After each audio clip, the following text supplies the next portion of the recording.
The Strange Case of Dr. Jekyll and Mr. Hyde by Robert Louis Stevenson. Part 1. Story of the Door. Mr. Utterson was a lawyer in London. He was a very serious man, and he did not often smile or laugh. He lived alone, and he had a very quiet life. His friends liked him because he was kind. They trusted him with their secrets.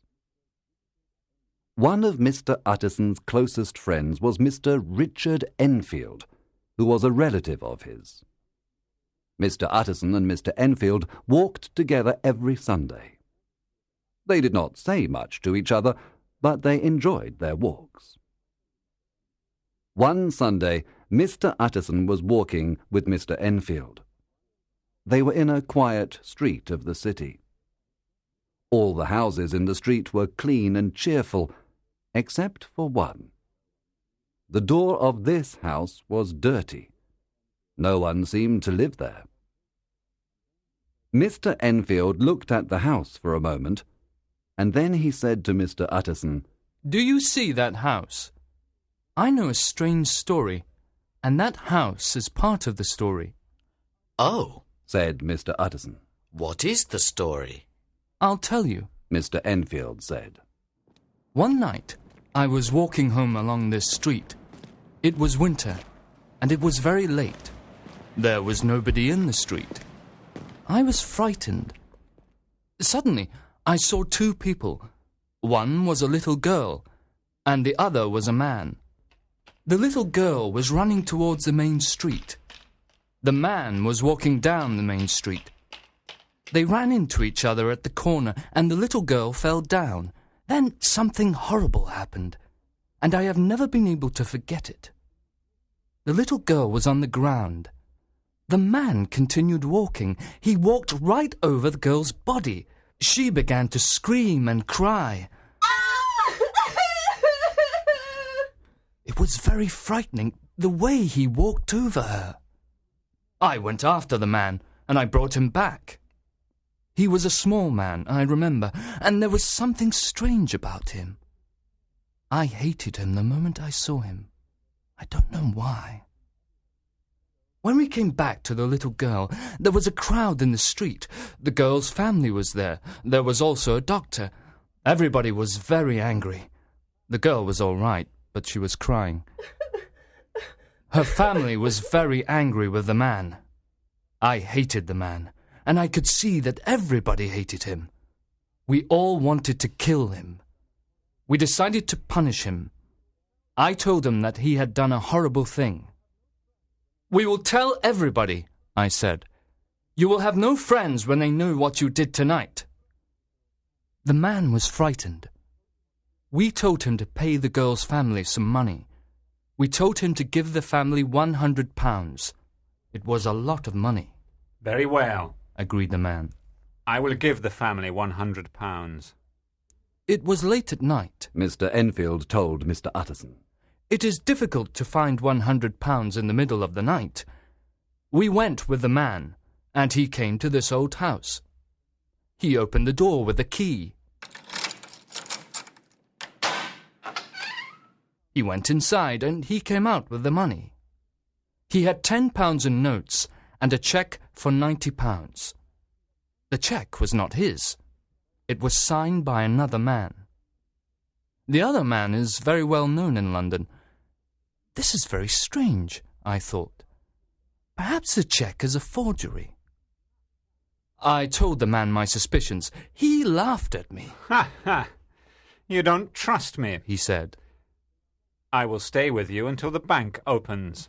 So the man stayed with us. Mr. Enfield went on.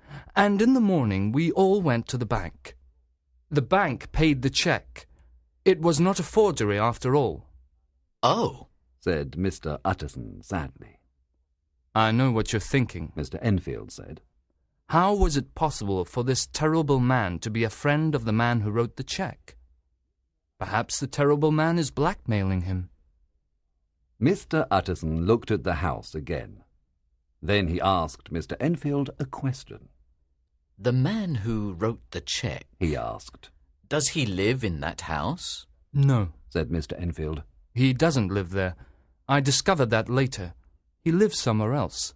So who actually lives in the house? Mr. Utterson asked. I don't know. Mr. Enfield said. I didn't want to ask too many questions.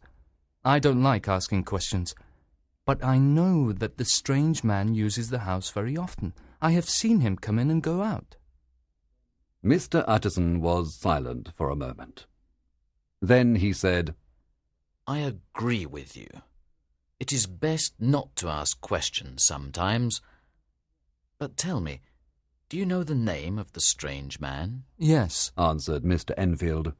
his name is Mr. Hyde. What is he like? Asked Mr. Utterson. He is small, Said Mr. Enfield. and there is something ugly about him. I hated him the moment I saw him. So did everybody else that night. You say that he had a key to the door of this house? Asked Mr. Utterson. Yes, he did. Mr. Enfield replied. He opened the door with a key. Mr. Utterson looked sad. Then he said, I have not asked you the name of the man who wrote the cheque. That is because I already know his name. Part 2. Search for Mr. Hyde. Mr. Utterson was unhappy after his walk with Richard Enfield. He came home and ate his dinner. Then he went to his safe. He took out a large document. The document was Dr. Jekyll's will. Mr. Utterson read the will carefully. Dr. Jekyll's orders were clear. He left his money to his friend, Mr. Edward Hyde. Mr. Utterson did not like this part of the will. There was another part of the will which he did not like. If Dr. Jekyll disappeared or went away, Mr. Hyde could have all his money. There is a secret here. Mr. Utterson decided. Why does Dr. Jekyll want to give his money to this Mr. Hyde? Dr. Jekyll is a good man, and this Mr. Hyde is a terrible man. And what does disappearance mean? Why does my friend think he is going to disappear? I will find out the truth. He decided to visit Dr. Lanyon. Dr. Lanyon was also a friend of Dr. Jekyll. Perhaps he knows something, thought Mr. Utterson. Dr. Lanyon was happy to see Mr. Utterson. They talked together for a while. Then Mr. Utterson said, We have all been friends for a long time. You and I are Dr. Jekyll's oldest friends, I suppose. I suppose we are, Dr. Lanyon agreed. But I don't see Jekyll often these days. Oh? Said Mr. Utterson. I thought you had the same interests. No, replied Dr. Lanyon angrily. I don't like Henry Jekyll's ideas about science. He has some very strange ideas. We don't see each other often. Tell me, said Mr. Utterson. Do you know a man called Hyde?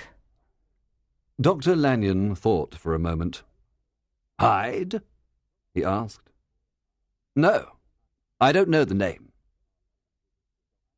Mr. Utterson returned home after his visit to Dr. Lanyon.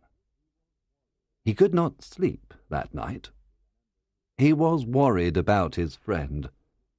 He remembered Mr. Enfield's story about Mr. Hyde and the little girl.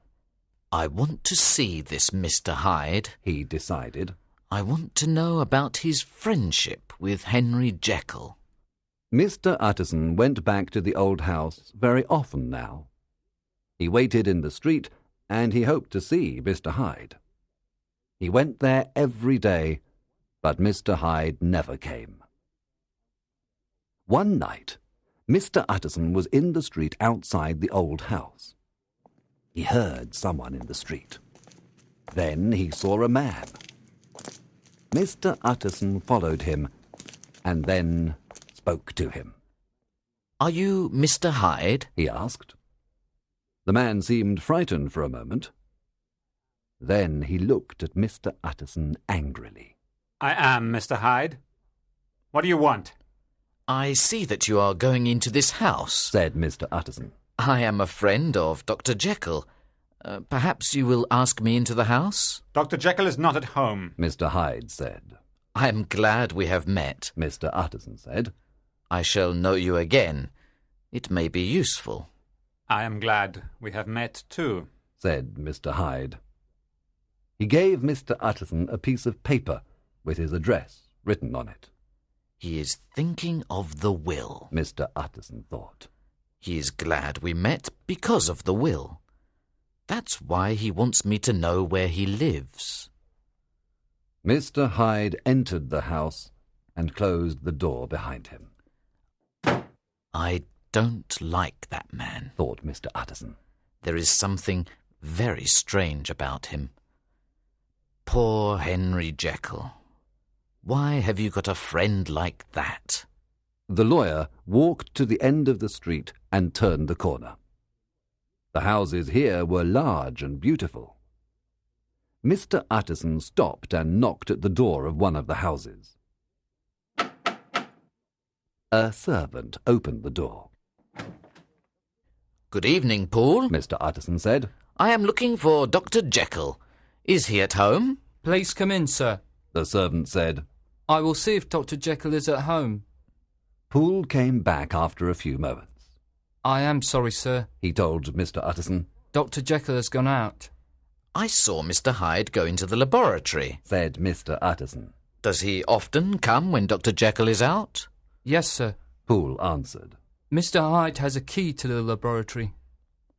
"Are Dr. Jekyll and Mr. Hyde good friends?" asked the lawyer. They are very good friends, sir. Poole said. We have orders to obey Mr. Hyde when he comes to the laboratory. "I have never met Mr. Hyde at dinner here," the lawyer said. No, sir. Poole agreed. Mr. Hyde never dines here. He never comes to this part of the house. He stays in the laboratory. Mr. Utterson thanked the servant and left the house. He was very sad. "Poor Henry Jekyll," he thought. "He lived badly when he was a young man.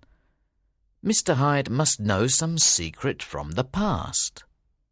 My friend is paying him to be quiet about the secret. My poor, poor friend. I will help him if I can." 2 weeks later, Dr. Jekyll invited some of his friends to dinner at his house. Mr. Utterson was one of the guests. After the other guests had gone, Mr. Utterson stayed to talk with his friend. "I want to talk to you about something important," the lawyer said. "It concerns your will, Jekyll." I know what you want to say, my friend. Dr. Jekyll told him. You're not happy about my will, are you? "I know something about Mr. Hyde," Utterson said quietly. "People say terrible things about him." You do not understand. Dr. Jekyll said. You do not understand my position. It is very difficult for "Jekyll," me. The lawyer interrupted him. "You know me. We are old friends. If you're in trouble, tell me the truth. Perhaps I can help you." You're a good friend, Utterson. Dr. Jekyll said. Thank you for your offer of help. But you cannot help me. I know you have seen Mr. Hyde. He told me. I am interested in that man. I trust you to follow the orders in my will. Promise me that you will follow them. "I will never like Mr. Hyde," The lawyer said. I don't ask that. Dr. Jekyll told his friend. I ask only that you help him when I am not here. "Very well. The lawyer said. I will do what you want." Part 3. The Carew Murder Case. 1 year passed. Then a terrible murder happened in London. The murder shocked people because it was very violent, and because the victim was an important man. Soon everybody was talking about it. a young servant girl described what had happened. She lived in a house near the river. She had gone to bed at about 11 o'clock one night. She could not sleep, and she had got out of bed. She sat near the window for a long time. She saw an old man who was walking along the street. The old man had white hair. She also saw another small man walking towards the old man. When the two men met, the old man said something to the small man. He seemed to be asking a question.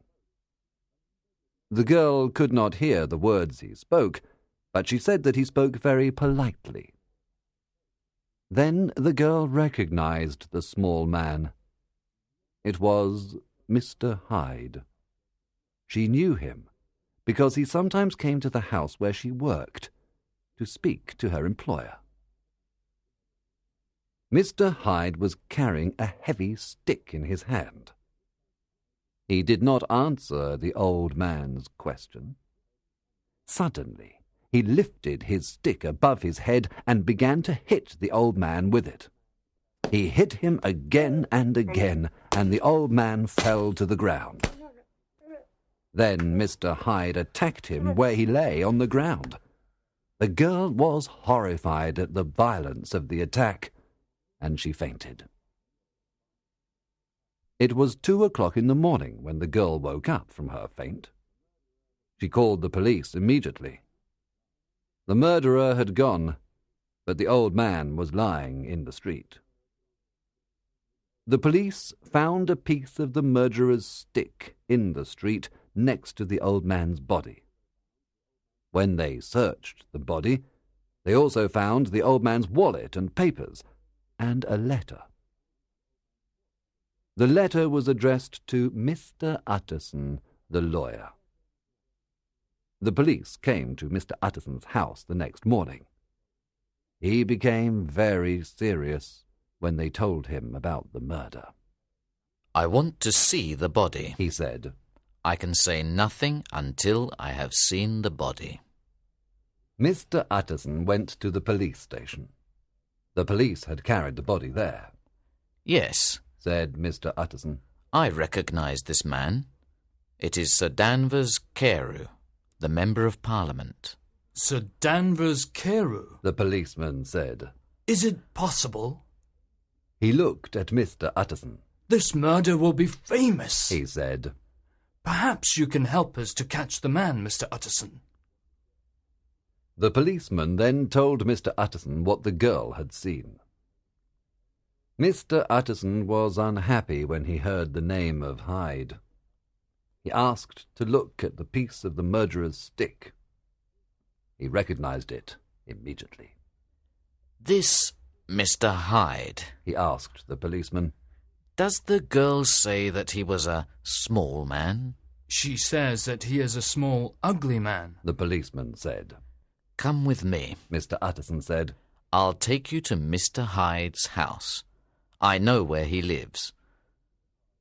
Mr. Utterson and the policeman went to the part of the city where Mr. Hyde lived. It was a dirty, poor part of the city. They knocked on the door of Mr. Hyde's house. An old woman with an evil face opened the door. She told them that Mr. Hyde was out. She explained that Mr. Hyde had come in very late the night before. Then he had gone out again.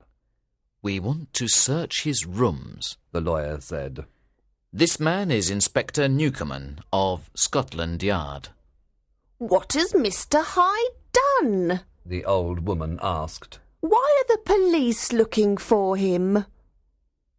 The old woman showed the two men Mr. Hyde's rooms. They were comfortable rooms, with elegant furniture and pictures.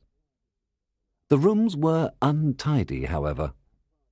They found clothes on the floor, and part of Mr. Hyde's stick behind the door. There was also part of a cheque-book in the fireplace. Someone had tried to burn it. Mr. Utterson and the inspector went to the bank.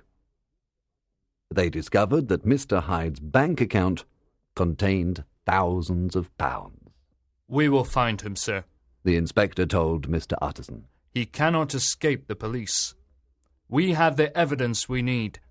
We can prove that he is the murderer. We have his stick, and we know where his bank is. We will wait for him to go to the bank. We will put up pictures of him all over the city. It was not easy to find pictures of Mr. Hyde. He had no family, and he had no friends. There was no photograph of him anywhere. The people who had seen him could not describe him. Everybody agreed that he was small and ugly, but no one could describe him accurately. It was late in the afternoon when Mr. Utterson arrived at Dr. Jekyll's house. The servant Poole took the lawyer through the main part of the house to the laboratory. It was the first time that Mr. Utterson had been to Dr. Jekyll's laboratory. He looked at the scientific apparatus with curiosity. Have you heard the terrible news? He asked his friend. Dr. Jekyll looked very unhappy. Yes, He said. everybody is talking about this murder. Listen to me. Said the lawyer slowly. Carew was my client. You are also my client. I want to understand exactly what has happened. Are you hiding, Mr. Hyde? I will never see Hyde again. The doctor cried. I promise you, my friend, I have finished with that man. But he does not need my help. He has gone and no one will find him. You seem very certain. Mr. Utterson said. I am certain. Dr. Jekyll told him. No one will see Hyde again. But there is something else. I need your advice. I have received a letter and I don't know what to do with it. Will you advise me? Show me this letter. The lawyer said. Dr. Jekyll gave the lawyer a letter. It was written by Edward Hyde. In his letter, Mr. Hyde thanked Dr. Jekyll for his friendship. He said that he was sorry for what he had done and that he was going away. Where is the envelope? Asked Mr. Utterson. I burnt the envelope, Dr. Jekyll told him. but the letter was not posted. Someone came to the house and left it here. I shall think about the letter. Mr. Utterson said. One other thing. Was it Mr. Hyde who made you write the will? Dr. Jekyll looked at his friend. He said nothing, but he nodded his head. I thought it was him. The lawyer cried. He planned to murder you. He wanted your money. When he was leaving the house, Mr. Utterson spoke to Poole for a moment. Someone came with a letter for Dr. Jekyll today. He said. What did the man look like? No one came with a letter, sir. The servant told him. Then the letter arrived at the laboratory and not at the house. Mr. Utterson thought. That is why Paul did not see the person who left it. That evening, Mr. Utterson sat with Mr. Guest, his head clerk and friend. This murder of Sir Danvers Carew is very sad. The lawyer said. It is indeed. Mr. Guest agreed. It is terrible. The man who killed him must be mad. You are an expert on crime and detection. Mr. Utterson said. I have a letter from Mr. Hyde. Please look at it and tell me about the writer of the letter. Do you think he is really mad? Mr. Utterson took out Mr. Hyde's letter and passed it to Mr. Guest. Mr. Guest studied the letter for a few minutes. Then he said, Well, sir, the writer of this letter is not mad, but his writing is strange. I know this writing, I am sure I do. Mr. Guest picked up a letter from Dr. Jekyll. He put it next to the letter from Mr. Hyde. I thought so, he cried. The same man wrote these 2 letters, I'm sure of it. I don't think we should talk about this to anyone. Mr. Utterson said. No, sir. Mr. Guest agreed. I understand.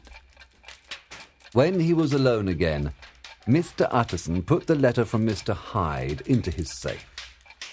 He was very unhappy. Henry Jekyll forged a letter for a murderer, he thought. What have you done, my old friend? And why are you protecting Hyde?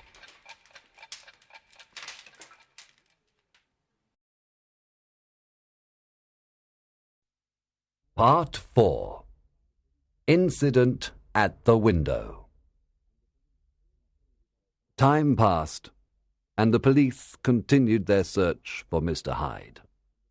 They offered a lot of money for information about him. They found out about his past. He had done many bad things, and no one liked him. But they could not discover where he was. There was no trace of him. Mr. Utterson began to think that his friend Jekyll was now safe. He was happy that Mr. Hyde had disappeared. He saw that a new life was beginning for Dr. Jekyll. The doctor saw his friends again, and he seemed cheerful and contented. For 2 months, Dr. Jekyll saw his friends nearly every day. On the 8th of January, Mr. Utterson had dinner at Dr. Jekyll's house. Dr. Lanyon was one of the guests. Mr. Utterson called at his friend's house again on the 12th of January.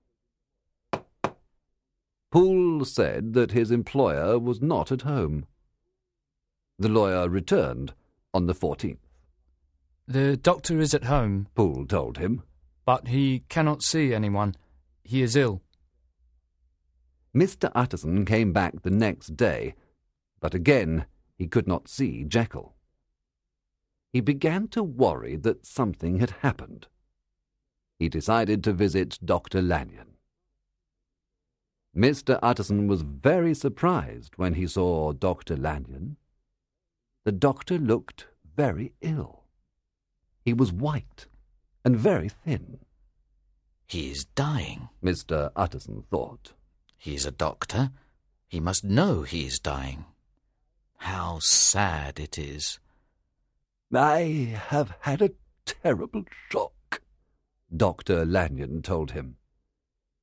I shall never be well again. I will be dead in a few weeks. Jekyll is ill too, Mr. Utterson told him. I have been to his house, but Poole says he is ill. Have you seen him? Dr. Lanyon's face changed. I will not speak about that man, he said. I do not want you to speak about that man to me. Never mention his name to me again. To me, Jekyll is a dead man. We have all been friends for a long time, the lawyer said. Can we do nothing for Jekyll? We can do nothing for him, Dr. Lanyon said. Ask him yourself. He will not see me, Mr. Utterson said. Dr. Lanyon looked at the lawyer very seriously. When I am dead, Utterson, he said, you may learn the truth of this matter. I cannot tell you now. Please don't talk to me any more about Jekyll. When Mr. Utterson got home, he wrote a letter to Dr. Jekyll. He asked what was wrong with his friend, and he asked him why he had quarrelled with Dr. Lanyon. The next day he received a reply from Dr. Jekyll. In his letter, the doctor told him that he had decided not to see anyone in the future. He said that he could not explain the quarrel with Dr. Lanyon. You must allow me to be alone, he wrote. I have done a terrible thing, and this is my punishment. Mr. Utterson did not understand Dr. Jekyll's letter. Surely his friend was safe now that Mr. Hyde was gone. Why did he talk about a terrible thing and punishment? Mr. Utterson began to think his friend was mad. Dr. Lanyon died about 3 weeks later, and Mr. Utterson went to the funeral. He was sad at the loss of his old friend. The night after the funeral, Mr. Utterson received a large envelope. The writing was Dr. Lanyon's. It said, "Private. For Mr. Utterson." The lawyer opened the envelope. It contained a second envelope. The writing on the second envelope said, "Open after the death or disappearance of Dr. Henry Jekyll." Disappearance? Thought Mr. Utterson. What does that mean? Then he remembered the words of the doctor's will. There was something about disappearance in the will as well. Mr. Utterson wanted to open the mysterious letter to discover the truth. But he was a lawyer, and he decided to obey Dr. Lanyon's instructions. He put the letter in his safe. Mr. Utterson went to Dr. Jekyll's several times, but he never succeeded in seeing Dr. Jekyll. Poole always told him the same thing. "The doctor is in the laboratory, sir. He will not see anyone." It seemed that the doctor spent most of his time in the laboratory now. He slept there sometimes, according to Poole. Soon Mr. Utterson stopped going to his friend's house. It was useless. Dr. Jekyll did not want to see him. The doctor did not want his help. One Sunday afternoon, Mr. Utterson was walking with Mr. Enfield, as usual. When they came to the old house, Mr. Enfield said, "That story is finished. No one will ever see Mr. Hyde again." I hope not, Mr. Utterson told him. But did I ever tell you that I saw Mr. Hyde once? You remember that you said you hated him when you saw him? I had the same feeling myself. Everybody who saw Hyde hated him. Mr. Enfield replied. "But you never told me that this old house is Dr. Jekyll's laboratory. I discovered that later." So you know that now, do you? Said the lawyer. I'm worried about Jekyll. Let's take a look, shall we? The two men entered the garden of the house. They looked up, and they saw Dr. Jekyll. He was sitting at one of the windows. Mr. Utterson walked forward. "Jekyll!" he cried. "I hope you are better." I am not well. The doctor told him. I will die soon. I'm sure I will. "You need fresh air, my friend. Mr. Utterson said. Come out for a walk with us. It will do you good." I would like to. Really, I would. Dr. Jekyll said. But it is impossible. I am pleased to see you, Utterson. I wish I could ask you into the house to sit with me, but I cannot. The house is untidy. "We'll stay and talk to you from here," Mr. Utterson told him. I was going to suggest that myself. Dr. Jekyll said with a smile. That would make me happy. Just as the doctor spoke these friendly words, his face changed. The smile of welcome disappeared from it, and an expression of horror came over it. Mr. Utterson saw the change in his friend's face, and then Dr. Jekyll closed the window with a bang. Mr. Utterson and Mr. Enfield walked away from the house. They did not speak for a moment. Then Mr. Utterson turned to his cousin and said, "God forgive us. God forgive us."